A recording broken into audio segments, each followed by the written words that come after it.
Many, many years and many, many states of play.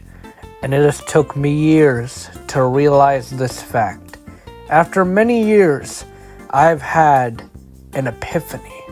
Yeah, you know it's serious when I use a big word to describe my realization of how people view the state of play. I and many other people always had the opinion that was given to us that the PlayStation games are not that good no more.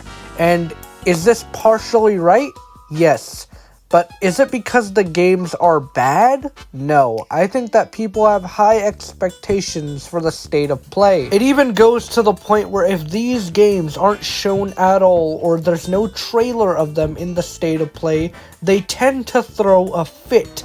And you know what? It's for good reason, because where the fuck is the Wolverine game, Insomniac? Or if that is your real name.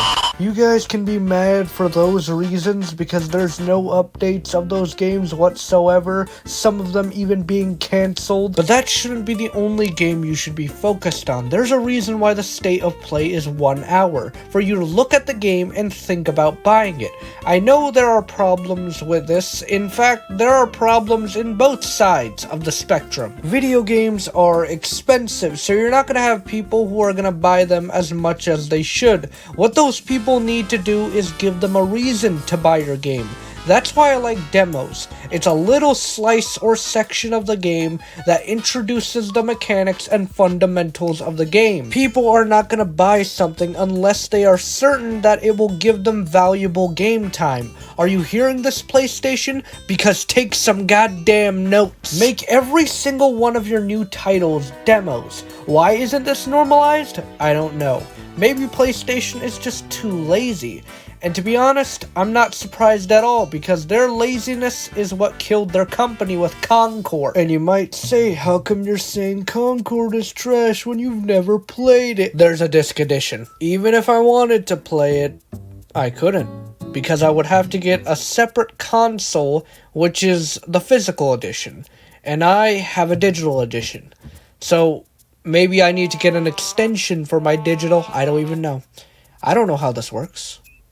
Please tell me in the comments. Anyways, games are great. It's really easy to judge a game just by its trailer. I know a trailer might make you buy it, but sometimes you just gotta try it out. You can't stick to one thing forever. You gotta explore, expand, and try out new things. This is the very reason why companies play it safe, because most of the video game buying public just stick to things that are just familiar to them. They never try new things that could be the new big thing. I love Noah 3. It's a very good demo, but most people are probably not going to consider it as a big thing because no one talks about it. And that sucks, because it's actually good and it's great to try out new things.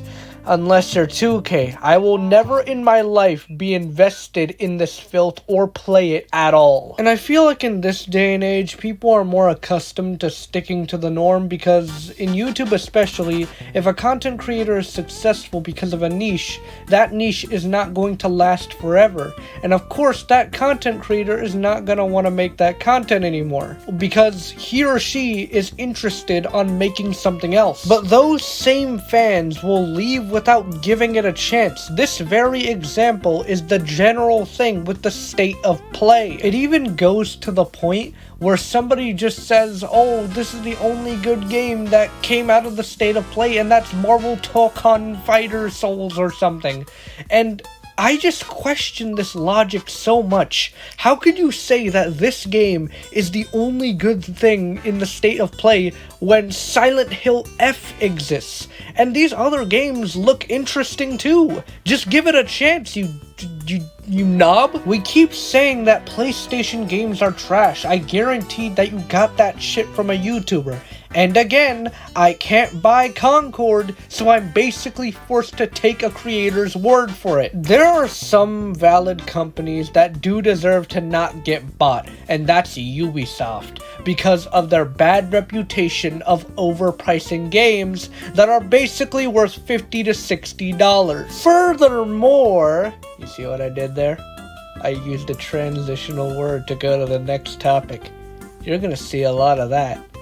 Okay, furthermore, demos need to be kinda long, because when I played Noah 3, I thought that it was going to end in the first boss. And to be honest, if it did, I probably would not be praising this game right now, because the beginning is pretty bad. But the game wanted to show me what it is and what it could do. The upgrading system, the combat system for both ninja style and samurai style, the missions, the different moves you could do all in one demo. I'm not saying a demo should be crazy long, I'm saying a demo should introduce a lot of different mechanics to show the consumer what your game's all about. And if you do this, then you'll have a higher chance of putting the consumer on board. In conclusion, the only way to make a new wave of content is for us to carry that wave. Sure, you can stick to the norm, but just like TV shows and movies, the only way to have a fresh and new experience is to try out new movies you've never seen before.